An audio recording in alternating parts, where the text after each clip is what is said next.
c'est de la vraie 911.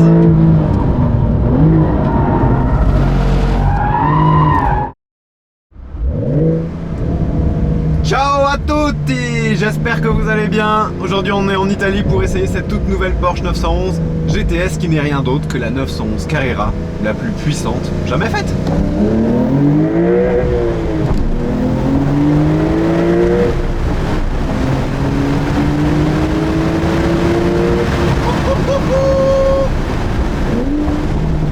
Et vous me voyez agiter ma main droite parce que celle-ci est dotée d'une boîte manuelle. Merci Porsche.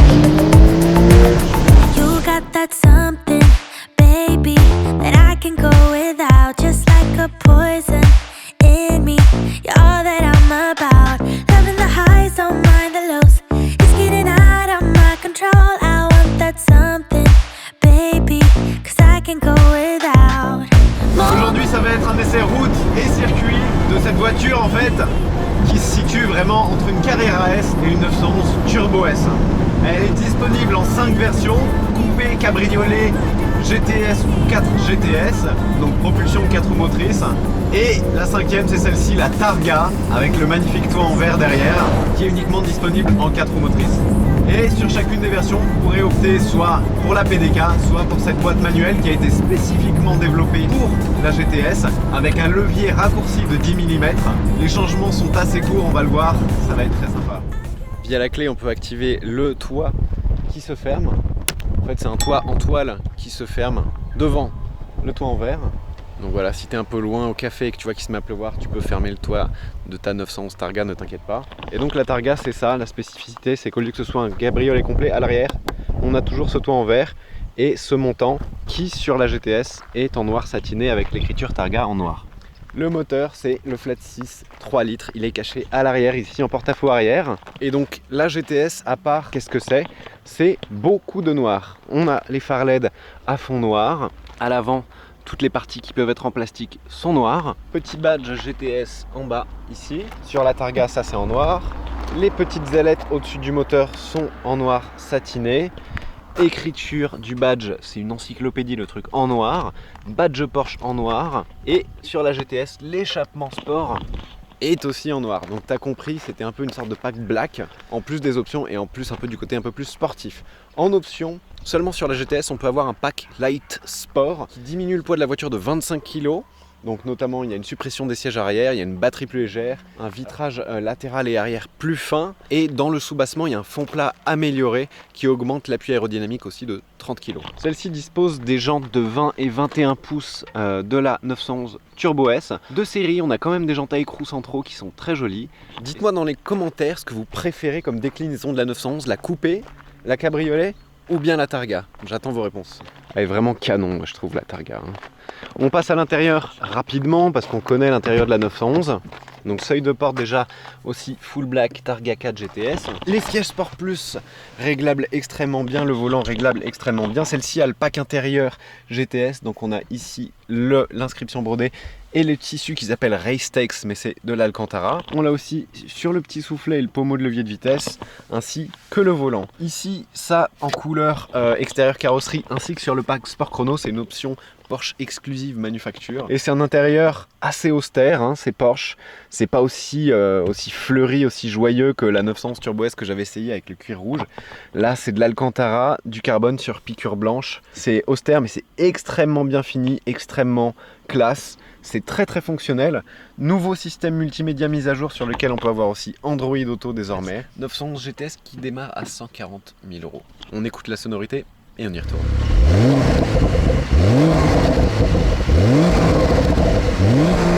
L'appellation GTS, elle est apparue pour la première fois le 26 novembre 1963 sur la Porsche 904 Carrera GTS, première du nom. Et ensuite, on l'a plus vue jusqu'en 2010 sur la Porsche 997 de phase 2, donc avec le Flat 6 Atmo, et il y avait un peu plus de puissance. Ensuite, Porsche a ressorti le nom pour la 991 sur la phase 2 qui introduisait le Turbo, le Flat 6 Turbo sur les modèles Carrera. Et maintenant, le badge GTS, on le retrouve sur toute la gamme Porsche. Et c'est un badge qui est synonyme de voiture mieux équipée, suréquipée et un peu plus sportive, un peu plus plaisir. Donc un peu mieux équipée parce que de série, on a quand même beaucoup de choses sur cette GTS qui sont en option sur une Carrera. Par exemple les feux à LED, l'échappement sport, les sièges sport plus électriques. Sur cette GTS reste quand même en option le lift system et les 4 roues directrices qui sont vraiment un plus à basse vitesse en ville pour la maniabilité et à haute vitesse pour la stabilité. Par rapport à la Carrera S, on gagne 30 chevaux pour un total de 480 et 20 Nm de couple. Cette 911 GTS, elle a balle 0 à 100 en 3 secondes 4, 0 à 200 en 11 secondes 6, 311 km/h de vitesse maximale, juste assez pour pouvoir doubler le TGV. Ah, un petit muret.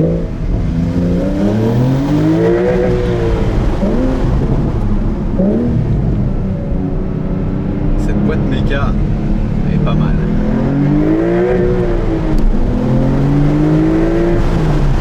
On a le auto blip, donc le RAM matching. Pour cette GTS, l'échappement sport est de série et Porsche annonce avoir retravaillé l'échappement pour la GTS. S'ils le disent. La caisse est 10 mm plus bas et surtout c'est le châssis de la 911 Turbo qui sert de base pour cette GTS. On retrouve aussi les suspensions arrière spécifiques de la 911 Turbo, les freins de la 911 Turbo. On peut opter évidemment en option pour du carbone céramique, mais croyez-moi, l'acier freine déjà très fort. Mais Porsche annonce avoir sportifié cette 911 Carrera S et à avoir réduit l'isolation phonique. Donc là on est dans un cabriolet, une Targa pour être plus précis.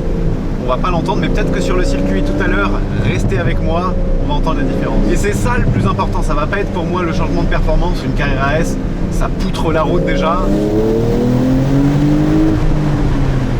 Ça la poutre un tout petit peu moins qu'une 911 Turbo. Oh la vache. Écoutez ce son à haut régime. On a quand même une belle sonorité. Et des petites pétarades à l'échappement.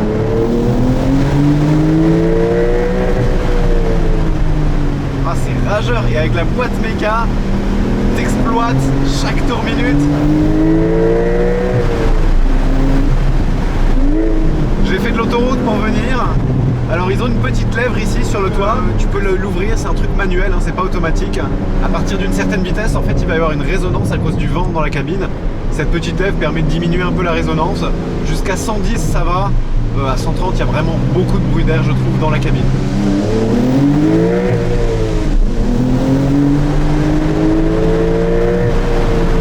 Et donc Porsche a écouté ses clients et a réintroduit sur toute la gamme 911, à part la turbo, la boîte manuelle. Il faut savoir, c'est un chiffre qui m'a vraiment énormément surpris, que sur les nouvelles GT3, les 992, ils vendent dans le monde 40% de boîtes manuelles. 40% de manuelles, c'est énorme.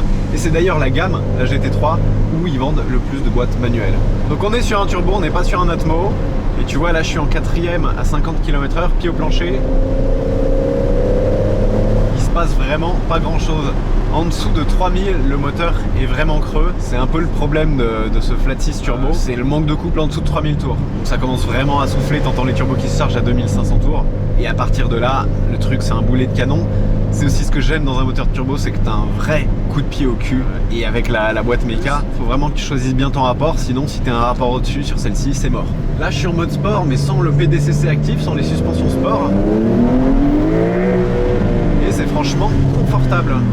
Je suis assez surpris. Elle est 10 mm plus bas qu'une Carrera S.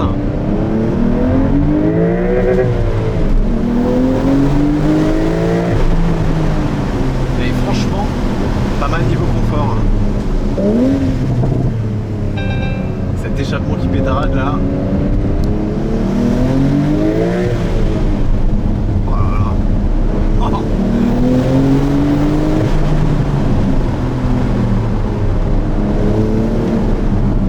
Voiture met en confiance.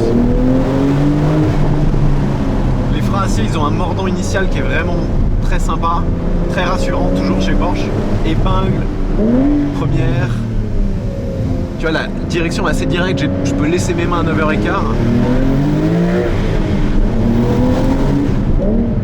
Je passe l'épingle en seconde.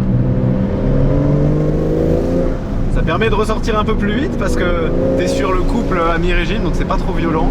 La direction, c'est Porsche, c'est un super feeling. Elle a un bon poids, donc une bonne consistance, elle est pas trop lourde, elle est pas trop légère. Et surtout tu sens où tu places tes roues, même sur la 4 roues motrices. T'as envie d'aller chercher le haut du contour avec la manuelle, alors qu'avec la PDK t'aurais passé le rapport depuis longtemps juste pour jouer avec la boîte, ce qui est kiffant aussi. Ah, cette voiture donne envie d'attaquer, j'ai hâte de voir ce que ça va donner sur le circuit.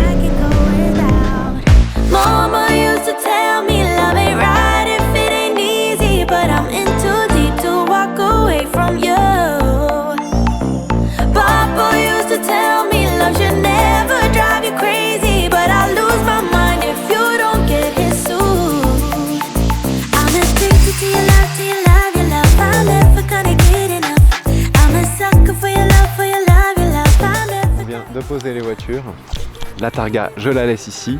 Et on va tout de suite passer sur circuit pour voir ce que ça donne, cette fois-ci en coupé. Et celle-ci bénéficie du pack Light Sport. On a ici les vitres en matériaux allégés, tu vois, c'est du polymère. Et on a les sièges baquets carbone 918 Spider. Et à l'arrière, plus de place. 25 kg au moins, 30 kg d'appui en plus. 2 roues motrices, on est dans une vraie 911. Bon, petite air glissante, on va tester l'équilibre de cette...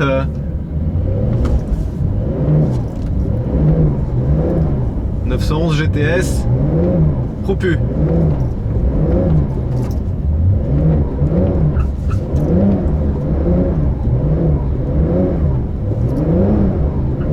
Ouais, pas mal. Sans les mains.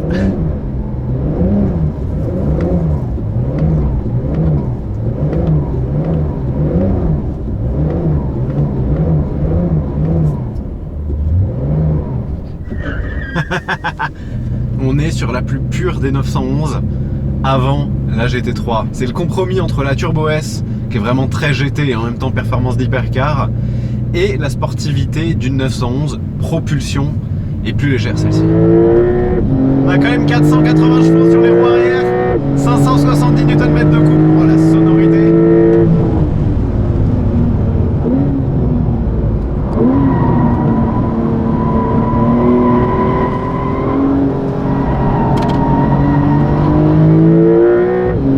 Patinage qui travaille un petit peu. Oh, le son.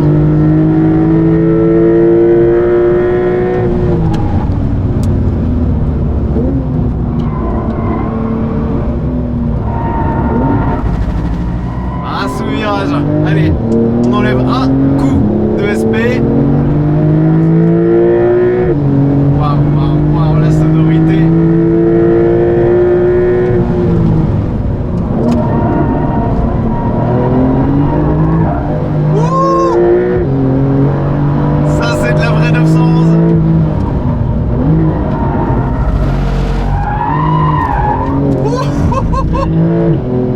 On n'a pas le droit de drifter. Ah,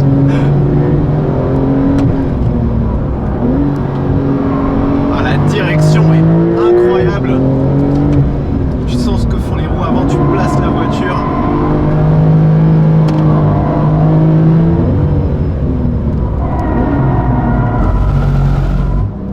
Oh là là, l'arrière part au freinage. Tu la balances.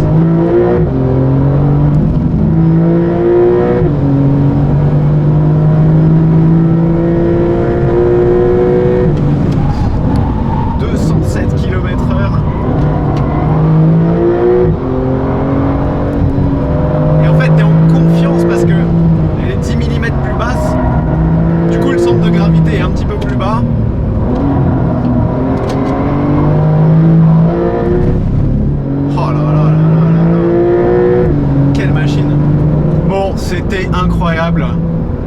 C'est au final la plus pure des 911 Carrera, plus pure que la turbo aussi celle-ci parce que on a une propulsion, mais j'ai trouvé que la GTS même en 4 roues motrices était plus fun à conduire que la Turbo S. La Turbo S c'est un TGV avec des performances d'hypercar, ça marche aussi en virage mais tu sens vraiment le poids. Celle-ci tu le sens un petit peu moins, c'est un petit peu moins filtré.